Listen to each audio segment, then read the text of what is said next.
Hello, আসসালামু আলাইকুম। আগামী ২০ তারিখ ২০২৬ সালে এসএসসি পরীক্ষার্থীদের সকলের রেজাল্ট প্রকাশ পাবে। আর এই রেজাল্ট প্রতি বছর যে সমস্যাটি হয় রেজাল্ট দেখা নিয়ে যে বিভিন্ন ওয়েবসাইটে ডাউন হয়ে যায়, অ্যাপসগুলাতে দেখা যায় না। তারা আমার এই ওয়েবসাইট এই তো দেখুন www. ওয়েব বেস রেজাল্ট এই ওয়েবসাইটে আমি প্রতি বছর আমার রেজাল্ট এবং তার আগে বা তারপরে যারা দেখছে যারা মেইন ওয়েবসাইট যখন ডাউন হয়ে যায়, ডাউন প্রতি বছরই হয়ে যায়, এই ওয়েবসাইটে ঢোকা যায় না, রেজাল্ট আসে না, তারা এই ওয়েবসাইটটা সার্চ করতে পারবে। এই প্রথম যে ওয়েবসাইট আছে ওয়েব বেস রেজাল্ট, এই ওয়েবসাইটে আসার পর একটু রিফ্রেশ করে নেবেন।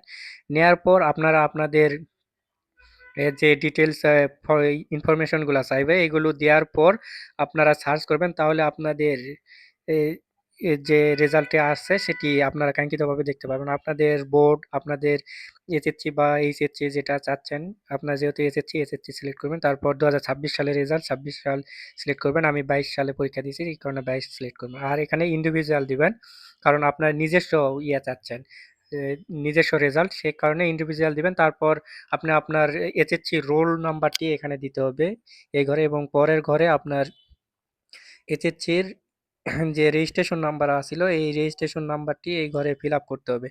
দেন তারপর নিচে যে ছকটি যে পিকচার আছে, পিকচারের মধ্যে একটি লেখা আছে, এই লেখাটি পূরণ করে সাবমিট করলেই আপনাদের হাতে এরকম আপনার যে রেজাল্টটি আছে এটি এই সঙ্গে সঙ্গে চলে আসবে। এখানে আপনাদের কোনো লেট বা সার্ভার ডাউন বা পরবর্তীতে চেষ্টা করেন এরকম কিছুই আসবে না।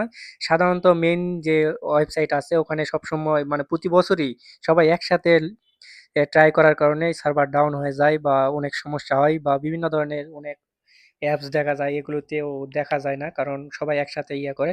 কিন্তু আমার এই ওয়েবসাইট www.webbaseresult.com, এটাতে আপনারা কখনোই সার্ভার ডাউন পাবেন না। খুব সহজেই আপনারা আপনাদের এসএসসি রেজাল্টটি এই ওয়েবসাইটের মাধ্যমে দেখে নিতে পারবেন।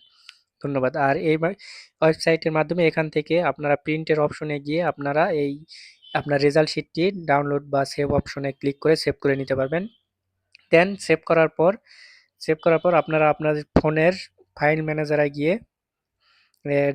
ডাউনলোড বা ডকুমেন্ট যে কোনো একটির মধ্যে প্রবেশ করলে আপনারা আপনাদের সেই রেজাল্টটি বা মার্কশিটটি দেখতে পারবেন। ধন্যবাদ। ভিডিওটি ভালো লাগে থাকলে অবশ্যই লাইক করবেন।